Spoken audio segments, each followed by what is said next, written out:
بسم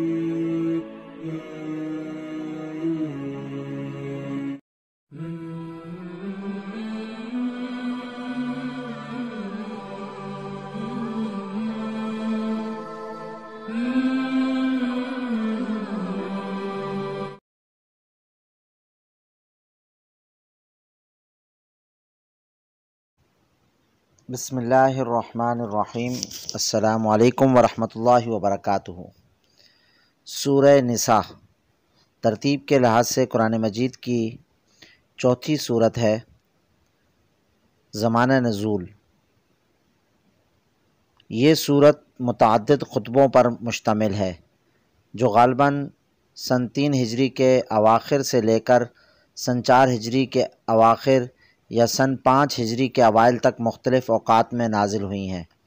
اگرچہ یہ تعین کرنا مشکل ہے کہ کس مقام سے کس مقام تک کی آیات ایک سلسلہ تقریر میں نازل ہوئی تھیں اور ان کا ٹھیک زمانہ نزول کیا ہے، لیکن بعض احکام اور واقعات کی طرف بعض اشارے ایسے ہیں جن کے نزول کی تاریخیں ہمیں روایات سے معلوم ہو جاتی ہیں، اس لیے ان کی مدد سے ہم ان مختلف تقریروں کی ایک سرسری سی حد بندی کر سکتے ہیں جن میں یہ احکام اور یہ اشارے واقع ہوئے ہیں۔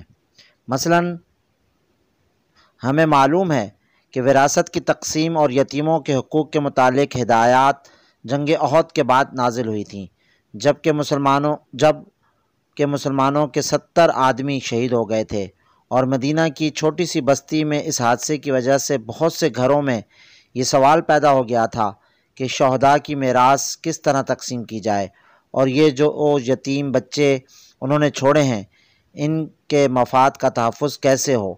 اس بنا پر ہم قیاس کر سکتے ہیں کہ ابتدائی 4 رکوع اور 5ویں رکوع کی پہلی 3 آیتیں اسی زمانے میں نازل ہوئی ہوں گی۔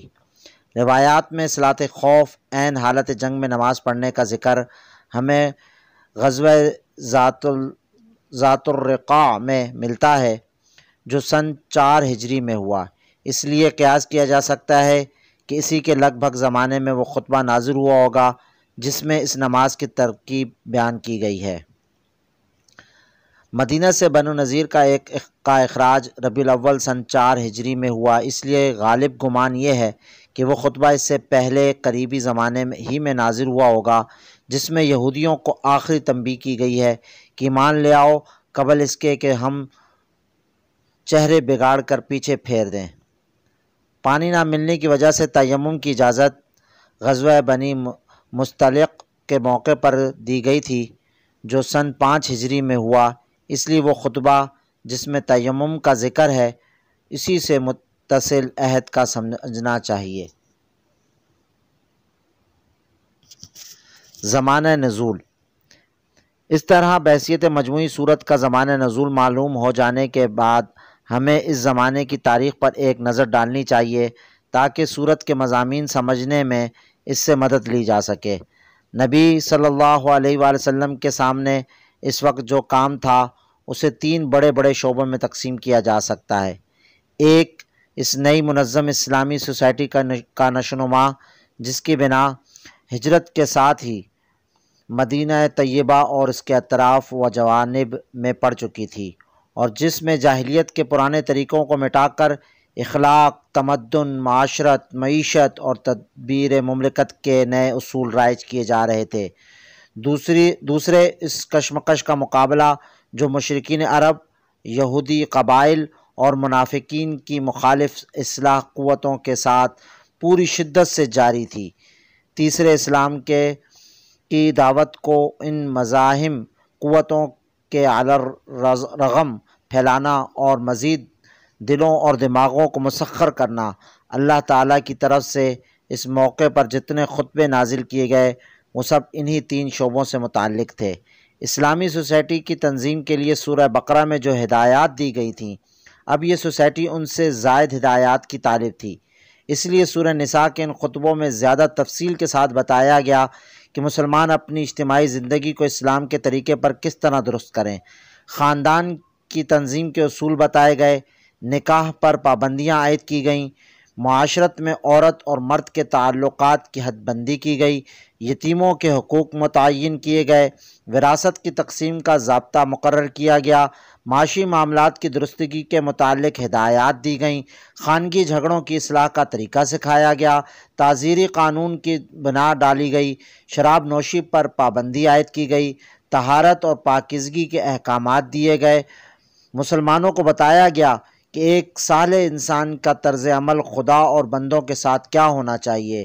مسلمانوں کے اندر جماعتی نظم و ضبط یعنی ڈسپلن قائم کرنے کے متعلق ہدایات دی گئیں۔ اہل کتاب کے اخلاقی و مذہبی رویوں پر تبصرہ کر کے مسلمانوں کو متنبہ کیا گیا کہ اپنی ان پیش رو امتوں کے نقش قدم پر چلنے سے پرہیز کریں۔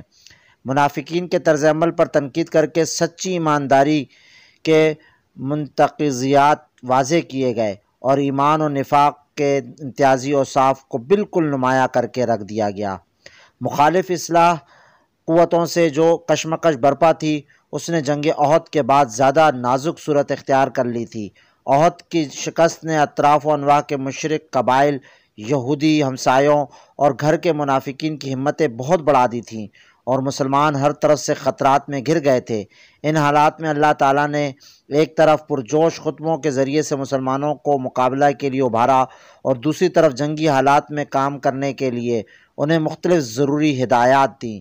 مدینہ میں منافق اور ضعیف الایمان لوگ ہر قسم کے خوفناک خبریں اڑا کر بدحواسی پھیلانے کی کوشش کر رہے تھے۔ حکم دیا گیا کہ ہر ایسی خبر ذمہ دار لوگوں تک پہنچائی جائے اور جب تک وہ کسی خبر کی تحقیق نہ کر لیں اس کی اشاعت کو روکا جائے۔ مسلمانوں کو بار بار غزوات اور سریوں میں جانا پڑتا تھا اور اکثر ایسے راستوں سے گزر ہوتا تھا جہاں پانی فراہم نہیں ہو سکتا تھا۔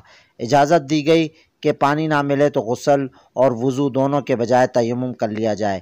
نیز ایسے حالات میں نماز مختصر کرنے کی بھی اجازت دے دی گئی اور جہاں خطرہ سر پر ہو وہاں صلاۃ خوف ادا کرنے کا طریقہ بتایا گیا۔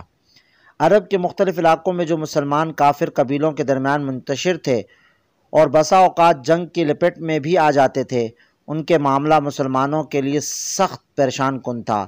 اس مسئلے میں ایک طرف اسلامی جماعت کو تفصیلی ہدایات دی گئیں اور دوسری طرف ان مسلمانوں کو بھی ہجرت پر ابھارا گیا تاکہ وہ ہر طرح سے سمٹ کر دارالاسلام میں آ جائیں۔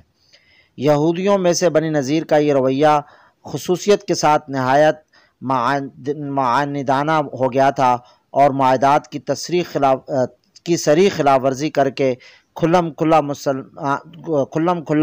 دشمنان اسلام کے ساتھ دے رہے تھے اور خود مدینہ میں محمد صلی اللہ علیہ وسلم اور آپ صلی اللہ علیہ وسلم کی جماعت کے خلاف سازشوں کے جال بچھا رہے تھے۔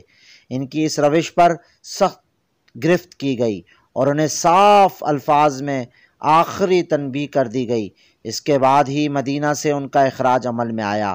منافقین کے مختلف گروہ مختلف طرز عمل رکھتے تھے اور مسلمانوں کے لیے یہ فیصلہ کرنا مشکل تھا کہ کس قسم کے منافقوں سے کیا معاملہ کریں۔ ان سب کو الگ الگ طبقوں میں تقسیم کر کے ہر طبقے کے منافقوں کے متعلق بتایا گیا کہ ان کے ساتھ یہ برتاؤ ہونا چاہیے۔ غیر جانبدار معاہد قبائل کے ساتھ جو رویہ مسلمانوں کا ہونا چاہیے تھا اس کو بھی واضح کیا گیا۔ سب سے زیادہ اہم چیز یہ ہے کہ مسلمانوں کا اپنا کریکٹر بے داغ ہو، کیونکہ اس کشمکش میں یہ مٹھی بھر جماعت اگر جیت سکتی تھی تو اپنے اخلاق فاضلہ ہی کی زور سے جیت سکتی تھی۔ اس لیے مسلمانوں کو بلند ترین اخلاقیات کی تعلیم دی گئی اور جو کمزوری بھی ان کی جماعت میں ظاہر ہوئی اس پر سخت گرفت کی گئی۔ دعوت و تبلیغ کا پہلو بھی اس صورت میں چھوٹنے نہیں پایا ہے۔ جاہلیت کے مقابلے میں اسلام جس اخلاقی اور تمدنی اصلاح کی طرف دنیا کو بلا رہا تھا، اس کی توضیح کرنے کے علاوہ یہودیوں، عیسائیوں اور مشرکین تینوں گروہوں کے غلط مذہبی تصورات اور غلط اخلاقی اعمال پر اس صورت پر تنقید کر کے ان کو دین کی طرف دعوت دی گئی ہے۔